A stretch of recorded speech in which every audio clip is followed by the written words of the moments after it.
Assalamualaikum warahmatullahi wabarakatuh. Bapak Ibu sekalian, kita sampai pertemuan ke-158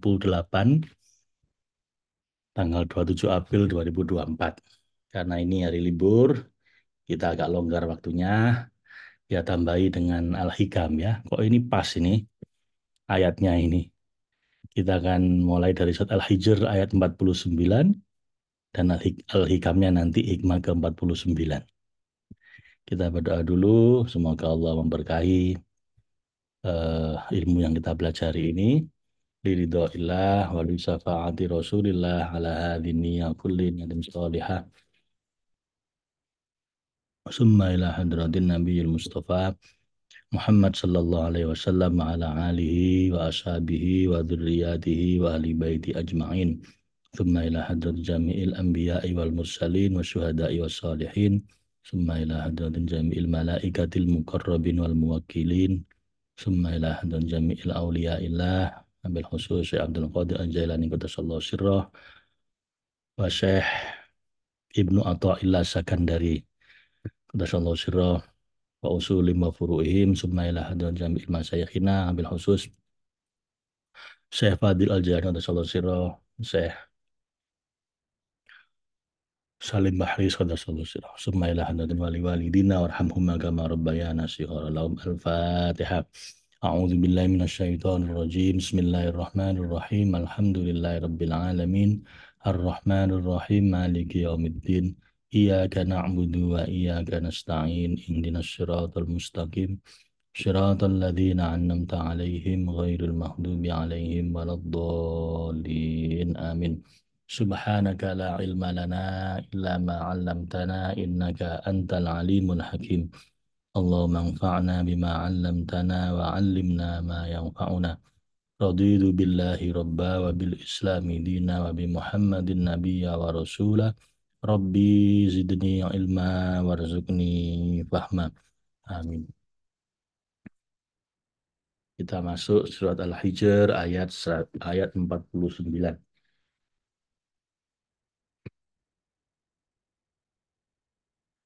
A'udzu billahi minasy syaithanir rajim. Bismillahirrahmanirrahim. Nabi ibadi anni anal ghafurur rahim. Ini sangat indah pembukaannya, Pak Ibu. Nabi ibadi anni anal ghafurur rahim wa anna adabi huwal adabul alim wa nabbi'hum an dhaifi Ibrahim idh dakhalu alaihi faqalu salama qala inna minkum wajilun qalu la taujal inna nubashiruka bi ghulamin alim qala abashartumuni ala ammassaniyal kibaru fabima tubashirun qalu basharnaka bil haqqi fala takum minal qanitin qala wa man yaqnut min rahmati rabbih illa dhallun qala fama khatbukum ayyuhal mursalun qalu inna ursilna ila qaumin mujrimina illa ala lut inna lamunajjuhum ajma'ina illam ra'atahu qaddarna innaha laminal ghabirin. Falamma jaa'a alu Walamma jaa'a ala lutinil mursaluna qala innakum qaumun munkarun qalu bal ji'naka bima kanu fima yamtarun wa atainaka bil haqqi wa inna lasadiqun fa asri bi ahlika bi qid'in minal laili wattabi' adbarahum wa la yaltafit minkum ahadun wamdu haitsu tu'marun wa qadayna ilaihi dzalikal amra anna dabira مقطوع مصبحين وجاء أهل المدينة يستبشرون قال إن هؤلاء ضيفي فلا تفضحون واتقوا الله ولا تخزون قالوا أولم تنهك عن العالمين قال هؤلاء قال هؤلاء بناتي إن كنتم فاعلين لا مع لعمرك إنهم لفي شكرتهم يعمهون فأخذتهم الصيحة مشرقين فجعلنا عاليها سافلها وأمطرنا عليهم حجارة من سجيل إن في ذلك لآيات للمتوسمين وإنها لبسبيل مقيم إن في ذلك لآية للمؤمنين وإن كان أصحاب الأيكة لظالمين فانتقمنا منهم وإنهما لبإمام مبين ولقد كذب أصحاب الحجر المرسلين وآتيناهم آياتنا فكانوا عنها معرضين وكانوا ينحتون من الجبال بيوتا آمنين وأخذتهم الصيحة مصبحين فما أغنى عنهم ما كانوا يكسبون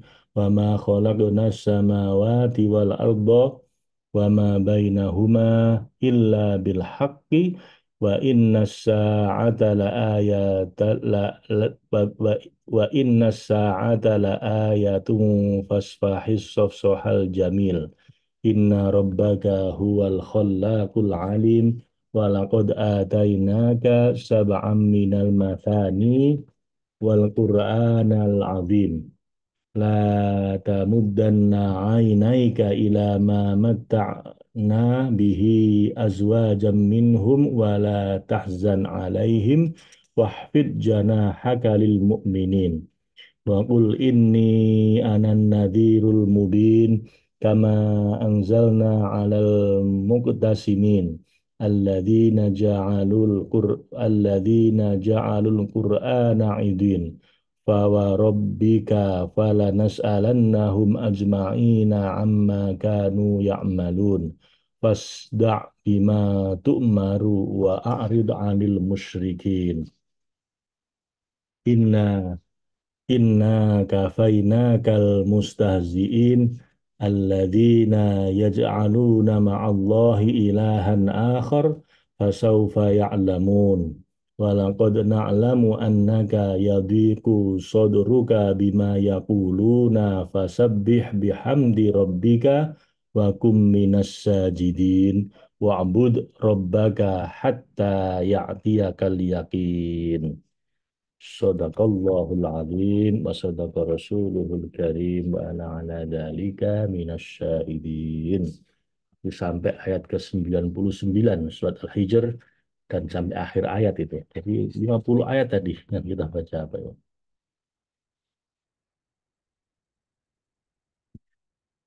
A'udzu billahi minasyaitonir rajim. Bismillahirrahmanirrahim. Nabi ibadi anni anal ghafurur rahim. Kemudian Allah Subhanahu wa taala berfirman memberi kabar gembira pada mereka akan luasnya keutamaan dan rahmatnya. Kabarkanlah wahai Rasul yang paling sempurna yang diutus untuk seluruh umat manusia. Kabarkanlah pada para hamba-hambaku yang mukmin, yang kafir, yang taat dan yang menentang dari mereka.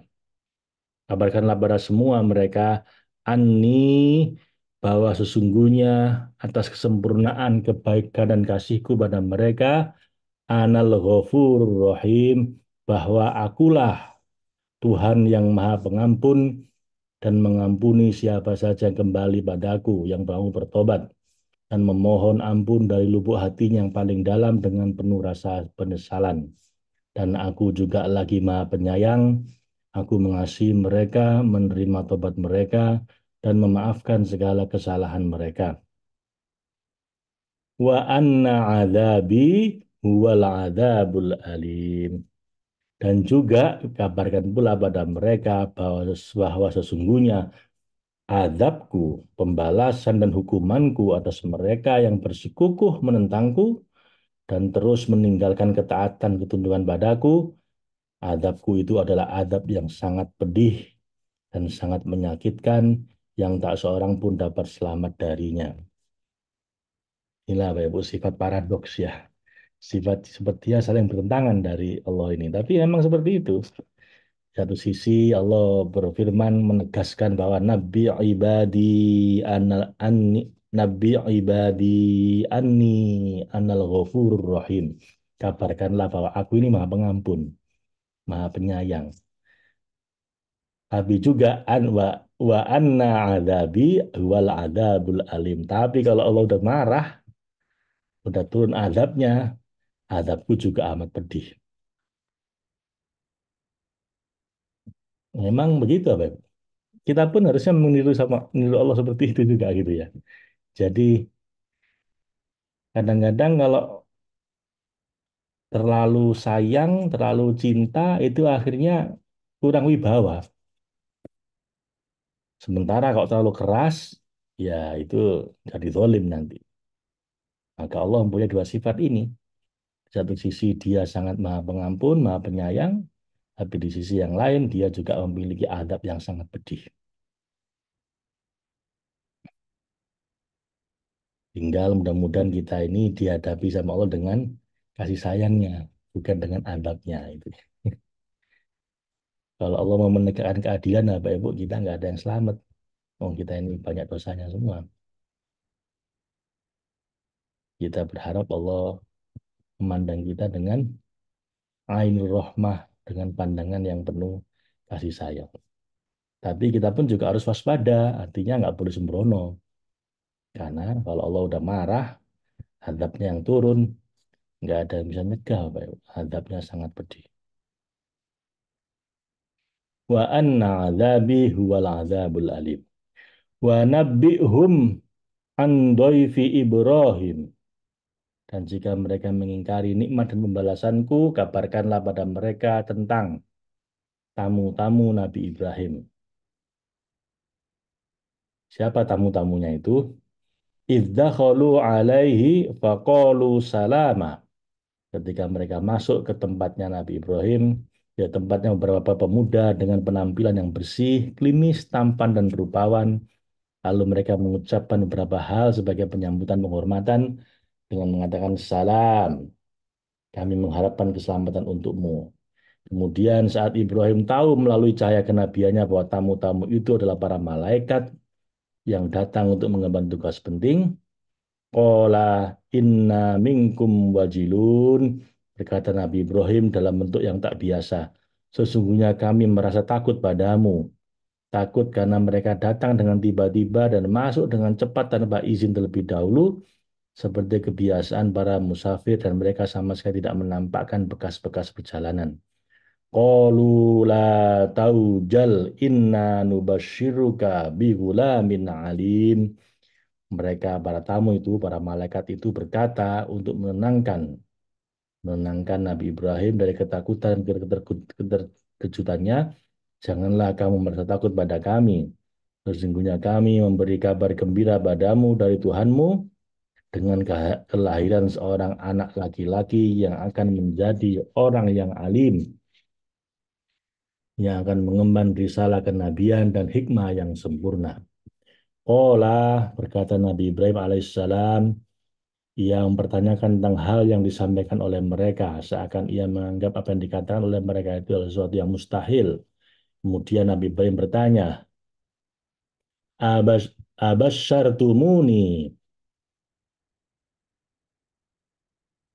Qala abasyartumuni ala ammassaniyal kibaru fabima tubasyirun. Benarkah kamu memberi kabar gembira padaku, hai para pembawa kabar gembira, pada masa yang sudah tidak ada lagi harapan? Padahal usiaku telah lanjut, dengan cara bagaimana kamu memberi kabar gembira tersebut bahwa aku akan punya anak? bagaimana terjadinya pembuahan. Saat itu Nabi Ibrahim sudah sangat uzur, di mana beliau tidak lagi memiliki hasad, begitu juga istrinya. Keduanya telah lanjut usia dan renta. Qalu bas qalu basyarnaka bil haqqi fala takum minal qanitin. Mereka menjawab, kami menyampaikan kabar gembira kepadamu dengan benar, sesuai dengan kenyataan, tentu atas izin Allah, Al-Haq, dan kuasanya yang sempurna, dengan menjadikan sesuatu tanpa adanya sebab yang biasa mengawalinya. Maka janganlah kamu, wahai Nabi, yang teguh dengan makom ridho dan berserah diri, yang menyandarkan dan menyerahkan semua kejadian yang ada di alam kehidupan kematian ini pada yang maha membuat, maha berkehendak tanpa melalui wasilah atau sebab apapun. Janganlah engkau, Nabi, termasuk orang-orang berputus asa, yang meyakini bahwa sesuatu pasti hilang ketika sebab yang memunculkannya hilang menurut kelaziman. Jadi jangan termasuk orang putus asa hanya gara-gara sebabnya nggak ada, nanti pasti nggak bisa terjadi gitu. Karena saya udah uzur, pasti susah punya anak gitu. Jangan kayak gitu Nabi Ibrahim gitu. Qala, Nabi Ibrahim pun menjawab berkata, menganggap hal itu tak mungkin ia lakukan. Wa may yaqnut mir rahmati rabbih wa may yaqnatu mir rahmati rabbih illa dhallun. Tidak ada orang yang berputus asa dari rahmat Allah, di mana rahmat itu luasnya meliputi segala sesuatu, lebih-lebih karena karunia-Nya, bukan karena adanya satu sebab atau adanya hak, kecuali orang-orang yang sesat, yang dolun dari kehidupannya, yang selalu berdasarkan pada sebab akibat dan belenggu-belenggu tahayul. Sedangkan kami, para nabi, tidak akan mengatakan hal-hal yang batil dan semu seperti itu. Kemudian setelah perbincangan itu, qala fama khatbukum ayyuhal mursalun. Berkata pula Nabi Ibrahim atas firasat yang ia tangkap dari mereka, apakah urusanmu yang penting yang membawa kamu datang ke sini, wahai para utusan yang disegani? Qalu inna ursilna ila qaumin mujrimin.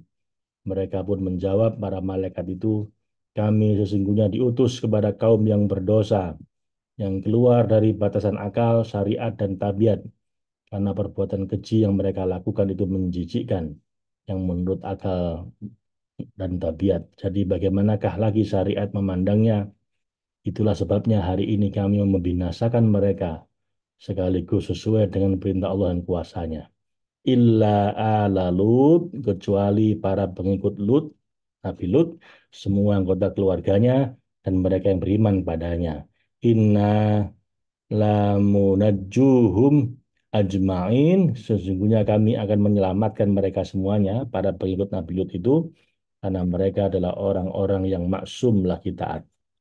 Illam ro'atahu qaddarna innaha laminal ghabirin, kecuali istrinya. Nauzubillah min dzalik ya. Jadi yang tidak Nabi Lut itu diselamatkan sama Allah kecuali istrinya. Keluarganya, pengikutnya selamat semua kecuali istrinya. Kenapa? Karena istrinya adalah pelaku dosa yang telah melanggar hukum Allah. Kami telah menentukan dengan pemberitahuan serta izin dari Allah kepadanya yang kami sampaikan, bahwa sesungguhnya ia termasuk orang-orang yang tertinggal bersama orang kafir lainnya yang binasa, karena mereka mati dalam pembangkangan mereka. Falamma jaa ala lutinil mursalun, maka tatkala datang dan masuk sebagai tamu para utusan itu kepada kaum Nabi Lut beserta pengikut-pengikutnya, di mana tampilan mereka amat tampan dan menawan, qala innakum qaumun munkarun, maka ia berkata, yaitu Nabi Lut, sesungguhnya kamu, wahai para tamu, adalah orang-orang yang tidak dikenal. Aku mengkhawatirkan kamu dari kekejian perbuatan kaumku, serta buruknya perilaku dan kebiasaan mereka. Selain itu, aku juga terkejut dan takut dengan kedatanganmu, sebab aku tidak melihat ciri-ciri manusia pada dirimu. Nabi Lut udah nggak enak ini. Waduh, udah kaumku ini orang-orang yang hasad seksnya ini liar gitu ya. Orang-orang LGBT nggak nggak nggak kenal lihat orang cakep, orang ganteng. Waduh, pasti diembat ini sama mereka. Nabi Lut susah. Kenapa? Karena Nabi Lut sendiri nggak punya kekuatan untuk mencegah kejahatan kaumnya.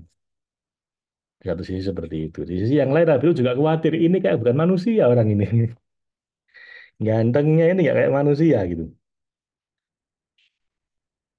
Qalu, maka para utusan itu menjawab, janganlah engkau khawatir pada kami dan jangan pula takut pada kami. Kami datang bukan untuk menakutimu, Nabi Lut, dan dan membuatmu khawatir. Bal ji'naka, sebenarnya kami ini datang padamu untuk mengembirakanmu, meneguhkanmu dan menolongmu dari musuh-musuhmu. Bima kanu fihi yamtarun, dengan membawa azab yang selalu mereka dustakan, yakni dengan membuktikan apa yang mereka lakukan darimu, yaitu azab yang kau ancamkan, menyatakan akan turun menimpa mereka. Sedangkan mereka meragukannya. Ini hikmahnya, Pak Ibu ya. Nabi pun nggak bisa mencegah istrinya untuk tidak berbuat fasik. Anda bisa bayangkan Nabi Lut ini berdakwah untuk kaum yang seks bebas gitu. Tapi istrinya sendiri ikut kayak mereka gitu. Coba bayangin, Anda bisa bayangin nggak?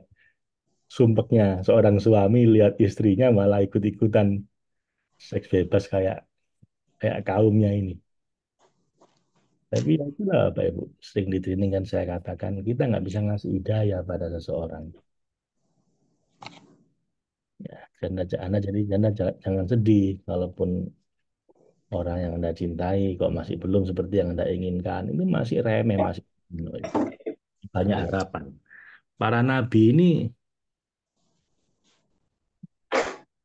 bahkan istrinya sendiri nggak punya harapan ikut dibinasakan. Istrinya sendiri ikut menganut seks bebas kayak gini. Akhirnya dibinasakan juga sama Allah.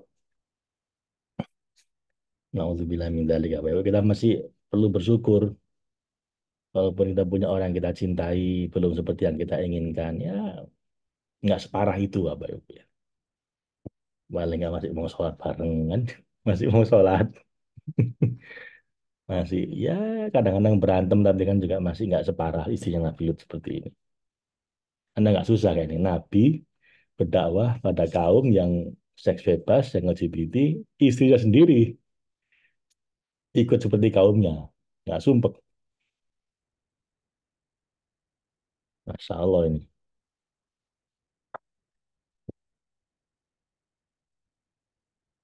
Alhamdulillah kita nggak dikasih ujian seberat itu apa Ibu ya.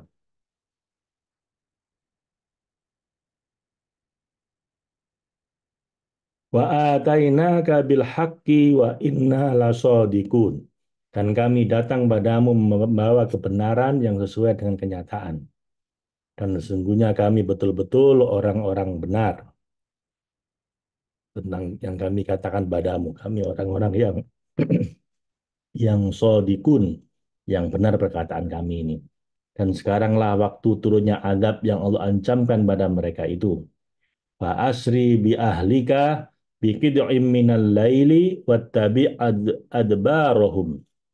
Maka pergilah kamu dengan membawa keluargamu, pergi dan berangkatlah bersama mereka di akhir malam atau di waktu malam dan taruhlah mereka berada di depanmu dan ikutilah mereka dari belakang.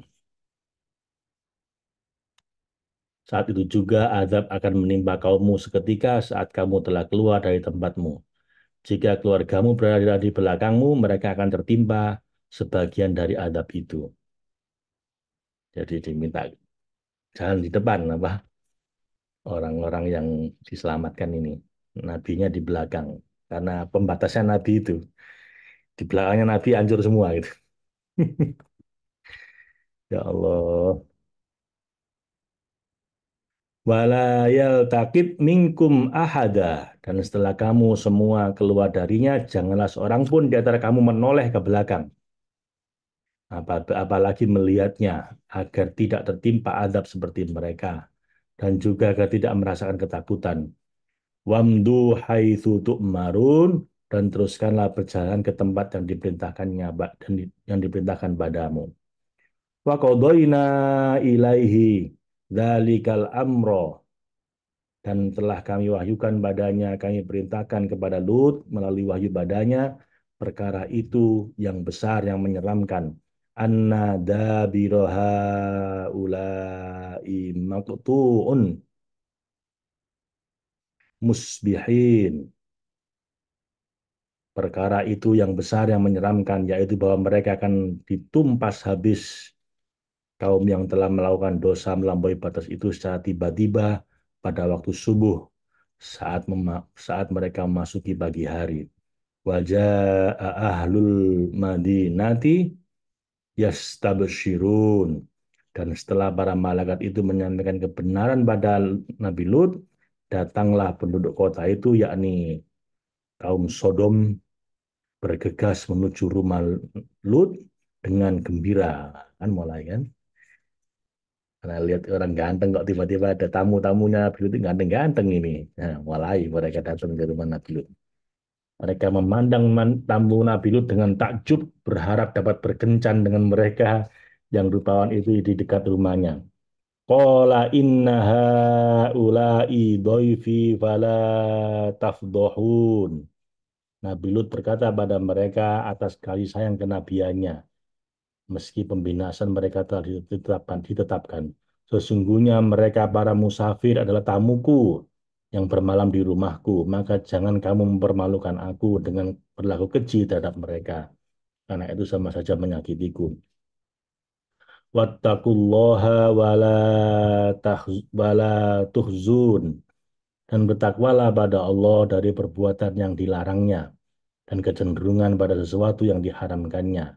Dan janganlah kamu membuat aku terhina, dan jangan pula mempermalukanku di hadapan mereka, karena perbuatan kamu itu meruntuhkan martabat manusia.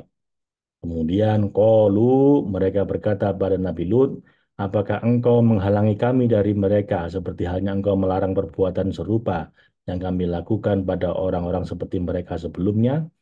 Awalam nanhaka anil alamin, dan bukankah kami telah melarangmu sebelumnya agar tidak menghalangi kami dari melindungi manusia? Jadilah engkau orang suci yang berbudi pekerti, bersih dan beradab, apa pedulimu dengan kekejian kami? Kemudian saat mereka bersikukuh menentang, qala haula'i banati in kuntum fa'ilin. Nabi Lut berkata pada mereka, inilah kaum wanita, putri-putri negeriku. Nikahilah mereka jika kamu hendak berbuat eh, secara yang halal. Mereka lebih utama untukmu dan lebih suci untuk memenuhi harapanmu. La'amruka innahum lafi syakratihim ya'mahun. Allah berfirman, demi umurmu, wahai Rasul yang paling sempurna, sesungguhnya mereka terombang-ambing di dalam kemabuan kesesatan yang muncul dari syahwat yang melampaui batas.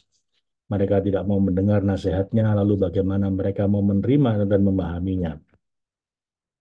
Ketika mereka enggan meninggalkan tindakan yang memalukan itu serta menolak menerima nasihat, fa'akhodathumus soyhatu musyrikin. Maka mereka dibinasakan oleh suara keras yang mengguntur, yang menggelegar, mengejutkan dan membinasakan mereka pada pagi hari saat mereka memasuki waktu syuruk, waktu terbitnya matahari. Faja'alna 'aliyaha safilaha wa amtorna 'alaihim hijaratan min sijil. Maka kami jadikan kota itu dengan mengguncang-guncangkan bagian atas kota itu terbalik ke bawah, yakni dengan membalikkan rumah-rumah mereka, dan bersamaan dengan itu kami hujani mereka dengan batu yang terbuat dari tanah yang keras, sijil dalam bahasa Ajam yang diarabkan, mu'arab dari kata sing dan kil. Inna fi dzalika laayatil lil mutawassimin. Sesungguhnya pada demikian itu, yakni pembinasaan, pembalikan dan penurunan hujan, benar-benar terdapat tanda-tanda kekuasaan kami dan ibroh bagi orang-orang yang memperhatikan tanda-tanda, untuk merenungi, berfirasat, dan mendalami esensi segala sesuatu sehingga tersingkaplah bagi mereka hakikat peristiwa tersebut. Janganlah kamu ragu dan bimbang, wahai orang-orang yang dapat mendengar dan mampu mengambil pelajaran tentang fakta dijungkir balikkan dan dihancurkannya kota itu.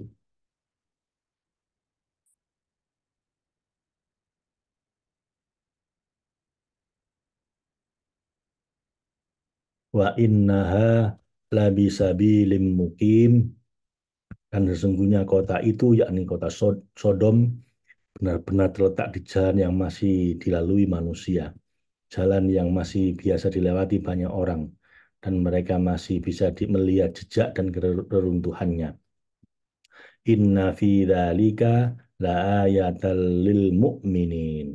Sesungguhnya pada demikian itu, yakni kisah penghancuran orang-orang yang melampaui batas tersebut yang binasa karena terjerumus dalam lembah kelalaian dan syahwat.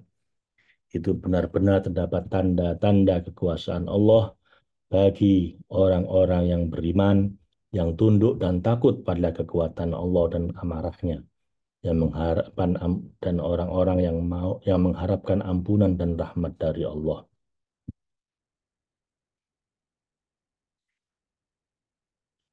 Sadaqallahul azim wa sadaqa rasuluhul karim wa ana ala dzalika minasyahidin. Kita sampai ayat ke 77, Bapak Ibu.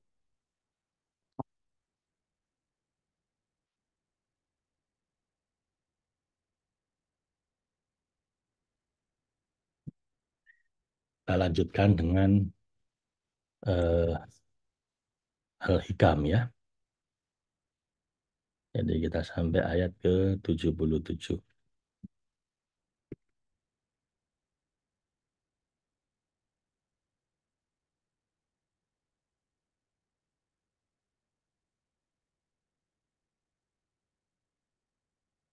Sekarang kita geser ngasih Al-Hikam.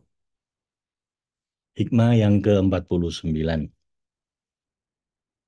Illam tuhsin dhannaka bihi li ajli husni wasfihi fahassin dhannaka bihi li wujudi muamalatihi ma'aka fahal awadaka illa hasanan wa huwa asda ilaika illa manan manan gitu ya, manana.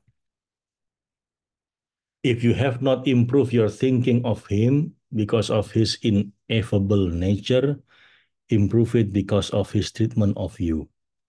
For has he accustomed you to anything but what is good? And has he conferred upon you anything but his favors? Jika engkau tidak bisa berbaik sangka pada Allah karena sifat-sifat baiknya, maka berbaik sangkalah padanya karena karunia-Nya padamu. Bukankah dia tidak memberimu kecuali yang baik-baik dan tidak memperlakukanmu kecuali dengan segala karunia, kebaikan, dan kebahagiaan? Jadi ini tentang berbaik sangka Bapak Ibu pada Allah ya.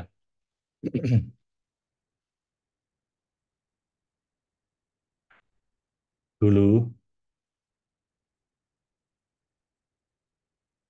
waktu saya ngajar hikam ini, guru saya bilang sebaik-baik akhlak adalah berbaik sangka pada Allah. Dan seburuk-buruk akhlak adalah berburuk sangka pada Allah dan pada orang lainnya.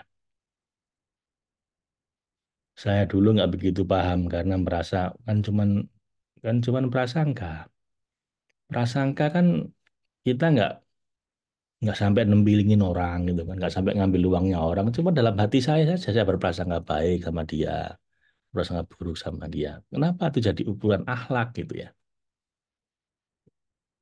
Nah, akhir-akhir ini saya baru tahu Bapak Ibu bahwa itu jadi ukuran akhlak karena prasangka itu akan melahirkan tindakan. Prasangka itu akan melahirkan akhlak kita. Semua dari prasangka kita. Kalau prasangka kita buruk, misalnya pada orang lain, kita pun cenderung berperilaku buruk pada dia. Kalau prasangka kita buruk sama Allah, kita cenderung berputus asa dari rahmatnya Allah. Dan itu sangat berbahaya. Kemarin hal bihalal di kantor, saya bilang ke teman-teman bahwa saya sedang sakit, Bapak Ibu, dan sakitnya lumayan berat ketika saya di Amerika kemarin itu.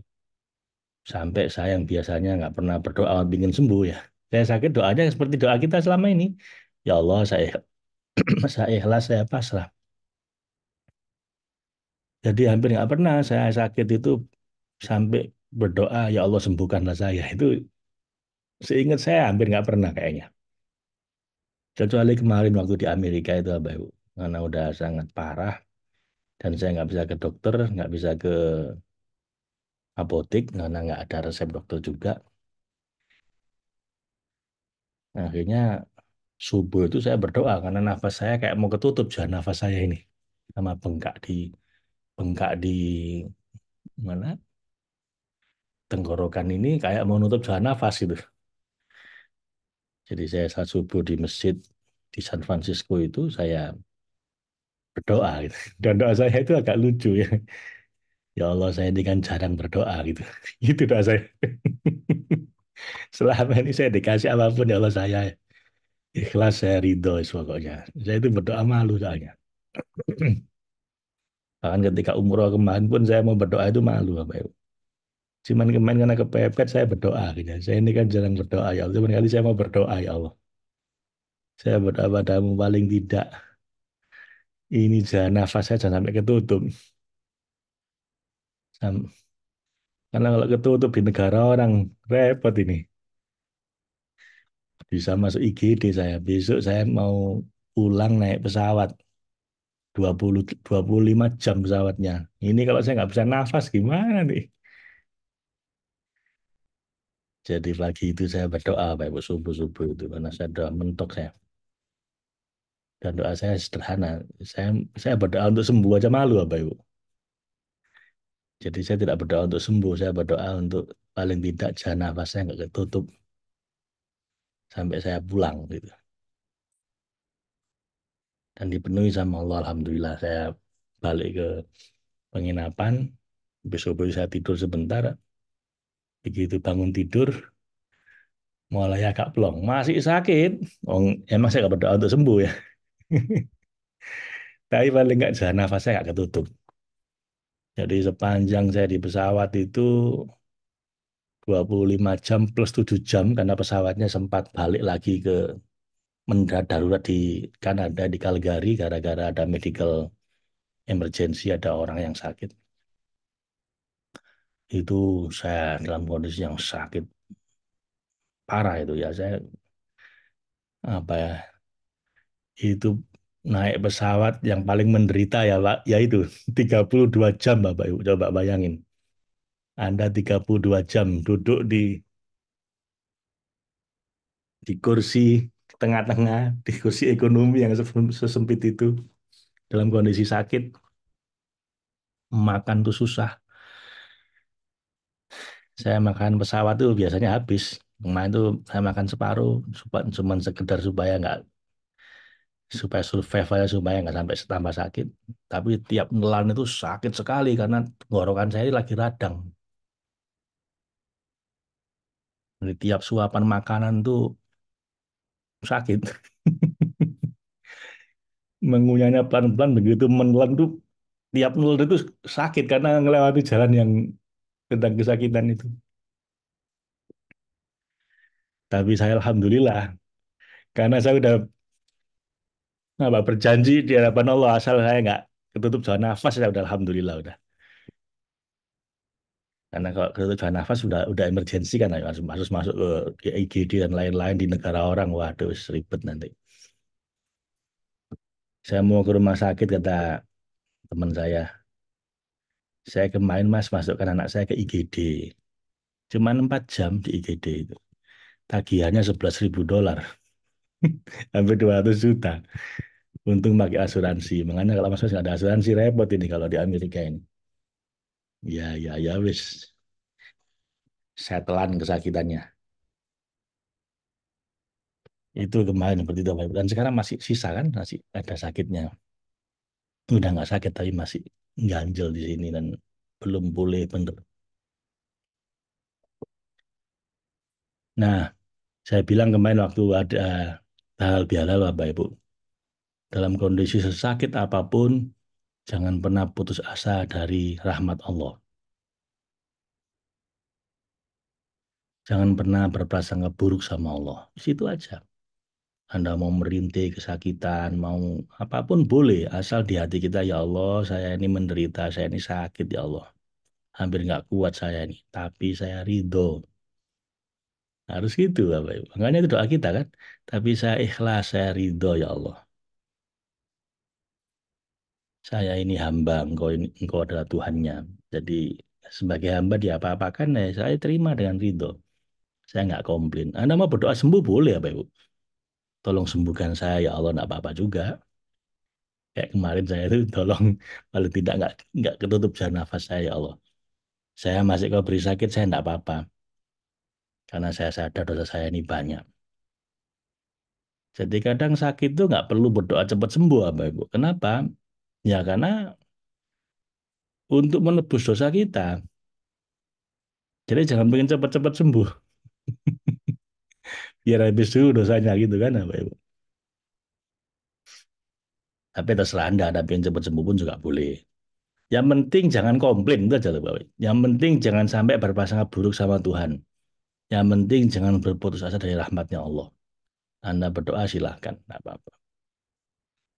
Cuman kalau saya malu mau berdoa cepat sembuh itu. Wong dosamu ini masih banyak mau aku bersihkan kalau kamu malah pengen cepat-cepat sembuh. Nanti belum selesai pembersihannya. Itu nanti. Kalau gitu gimana? Dan saya malu apa Ibu. Makanya saya nggak berdoa sembuh. Saya berdoa untuk waktu itu ya. Paling tidak sesampai saya pulang lah ya Allah. Sampai saya di negara saya sendiri nggak apa-apa. Wis terserah. Begitu Bapak Ibu. Poin saya di sini, Anda mau berdoa silahkan. Yang penting jangan putus asa dari rahmat Allah. Jangan berburuk sangka sama Allah. Karena itu hal yang paling berbahaya, Bapak Ibu. Itu bisa bikin su'ul khotimah ya. Kemarin di hal bihal juga saya katakan, iblis itu nanti pertempuran terakhir dia dengan kita, the final battle, itu adalah saat kita sakaratul maut, saat mau mati. Dia akan kerahkan segala upaya terakhir dia untuk merayu kita agar kita apa? Satu aja, putus asa dari rahmatnya Allah. Seperti dia, iblis dari kata ablasa mirrohmatillah, putus asa dari rahmat Allah. Karena itu, dia akan berusaha, kita pun ikut kayak dia, putus asa dari rahmatnya Allah. Makanya jangan sampai, karena begitu kita dalam kondisi mau mati, putus asa dari rahmatnya Allah, suul khotimah nanti. Naudzubillah min dzalik. Kamu susah lah. Kamu kan udah berdoa bertahun-tahun kan buktinya nggak sembuh seperti sekarang ini. Malah menderita. Wis nggak usah berdoa lah. Cuma nggak usah percaya sama Tuhanmu itu, sama aku aja gitu nanti. Naudzubillah min dzalik ya, Bapak Ibu. Makanya apapun terjadi, jangan pernah putus asa dari rahmatnya Allah. Jangan pernah berburuk sangka pada Allah.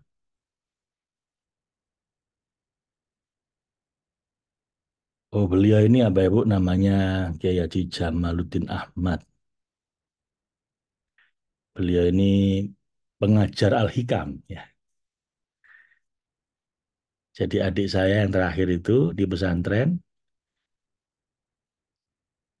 mondok di tempat beliau di Taman Berasi Jombang. Lah, Kiai Jamaluddin Ahmad ini pengajar Al-Hikam sepanjang hayatnya beliau. Nah, kitab yang kita baca ini juga dibaca oleh beliau di pesantrennya. Waktu saya ke sowan ke tempat beliau, beliau tanya, hikmah mana yang jadi favoritmu gitu. Berhubung saya nggak hafal bahasa Arab, tapi saya lupa ya gitu. Kalau baca saya tahu, tapi kalau nggak baca saya nggak hafal. Kalau beliau udah kayak hafal gitu, ratusan hikmahnya Al-Hikam ini. Nah, beliau ini satu hari anak adik saya beserta satu angkatan dia sowan ke rumah beliau untuk pamitan. Pamitan mau apa? Selesai mondoknya ya. Setelah 10 atau 8 tahun gitu, mondoknya selesai mau pulang. Minta pesan-pesan beliau dan pesan beliau seperti Ibnu Athaillah tadi itu. Beliau cuma berpesan, Alaikum bi husni dhonni ilallah. Pesan beliau cuman, kamu semua, anak-anakku, murid-muridku, selalulah berprasangka baik sama Allah. Dah itu aja. Jadi mau untuk 8 tahun ini, Bapak Ibu. Pesan utamanya cuma satu. The last message-nya, the last lecture-nya. Pesan terakhirnya beliau cuma satu. Selalulah berprasangka baik sama Allah. Karena nanti kamu pulang dari pesantren ini, kamu akan mengalami banyak hal. Usaha kadang-kadang bisnis gagal. Kadang-kadang nikah nggak cocok. Kadang-kadang kamu jatuh. Kadang-kadang hidup akan membuat kamu jadi jungkir balik nggak karu-karuan. Nah, saat itu terjadi, kamu pegang ucapanku ini. Jangan pernah berburuk sangka sama Allah. Selalulah berprasangka baik sama Allah. Selamat insya Allah. Kamu pegang itu sampai akhir hayat, insya Allah kamu selamat. Dan saya kira benar beliau. Bapak Ibu. Dan seperti pesannya ini, Ibnu Athaillah, jika kamu nggak bisa berbaik sangka pada Allah karena sifat-sifat baiknya, maka minimal berbaik sangkalah padanya karena karunia-Nya padamu. Bukankah selama ini dia tidak memberimu kecuali yang baik-baik? Kalau yang jelek-jelek, musibah-musibah, nggak punya uang, rumah tangga berantakan, itu kebanyakan karena kesalahan kita sendiri. Hampir semuanya salah salah kita sendiri ya Pak Ibu. Sementara yang dari Allah selalu yang baik-baik. Bukankah dia tidak memperlakukanmu kecuali dengan segala karunia kebaikan dan kebahagiaan?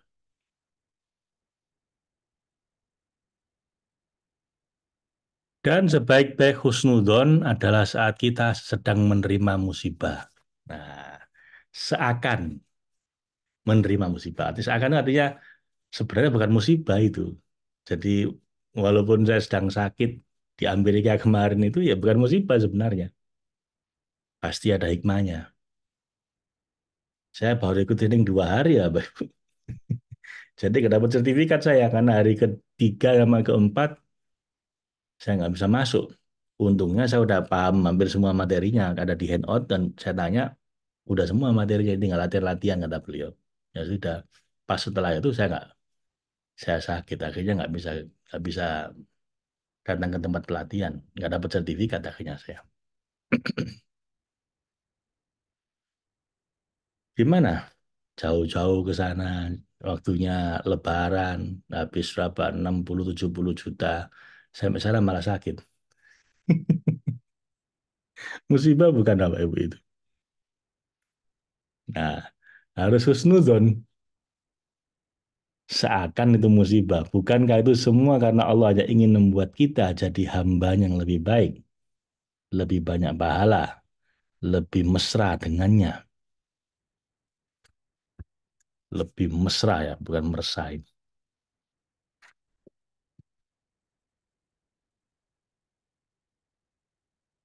Ya, jadi harus selalu husnuzon. Kalau saya husnuzonnya baru biasanya saya kalau habis sakit agak parah itu akan ada hal besar mudah-mudahan setelah ini. Something big is coming. Nah, kita sedang menyiapkan save advance, versi advance. Ya, mudah-mudahan tidak apa-apa. Ini yang harus saya bayar. Susah payah ke Amerika, habis puluhan juta, malah sakit. Ya, yes, nggak apa-apa kalau emang kita harus dibayar dengan itu. Dan mudah-mudahan setelah ini kita ada hal besar yang bisa kita persembahkan buat Anda semua. Save versi advance ya, setelah ini mudah-mudahan. Ini firman Allah. Wa asa an takrahu syai'aw wa huwa khairul lakum.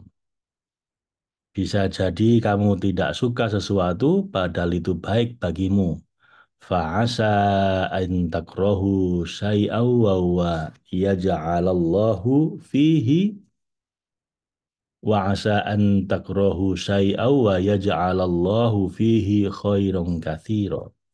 Mungkin kamu tidak suka sesuatu, padahal Allah telah menjadikan pada hal itu sesuatu yang sangat baik. Ada banyak kebaikan di dalamnya. Jadi seringkali yang baik-baik ini yang nggak kita suka. Jabir radhiyallahu anhu berkata, bersabda Rasulullah SAW, siapa yang dapat melakukan husnudon baik sangka pada Allah, sehingga tiada mati kecuali tetap dalam husnudon terhadap Allah, maka harus berbuat demikian.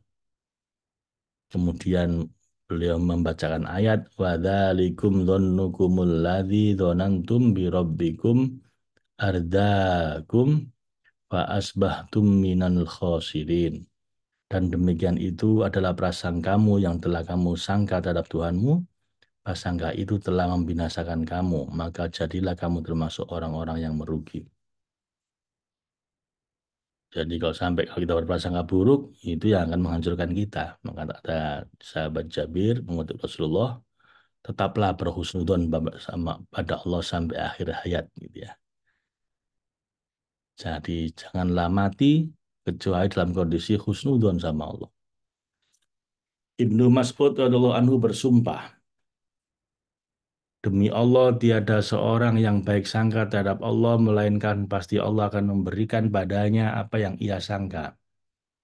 Sebab kebaikan itu semuanya di tangan Allah. Maka apabila Allah telah memberi husnudon, berarti Allah akan memberi apa yang disangkanya itu. Maka Allah yang memberinya husnudon berarti akan melaksanakannya. Jadi kalau kita berhusnudon, Allah pasti kasih apa yang kita husnudonkan itu.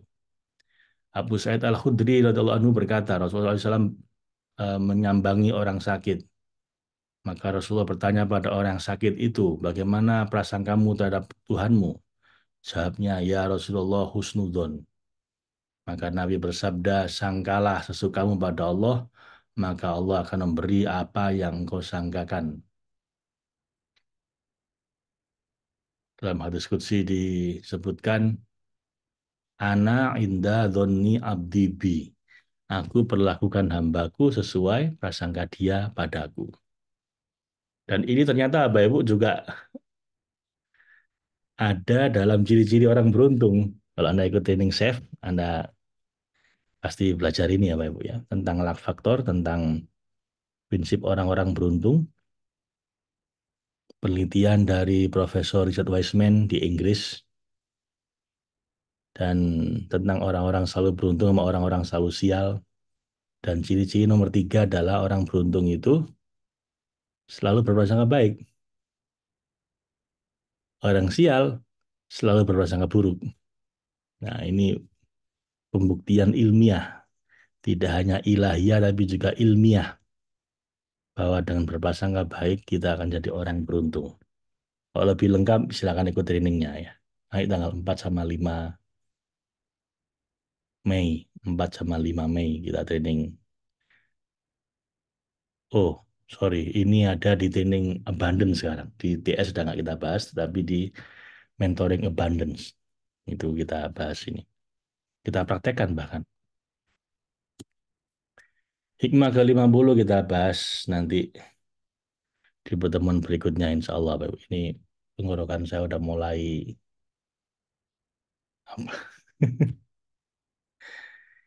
diajak ngomong agak banyak kayaknya masih protes dia Pak Ibu. Jadi kita selesaikan dulu Pak Ibu ya.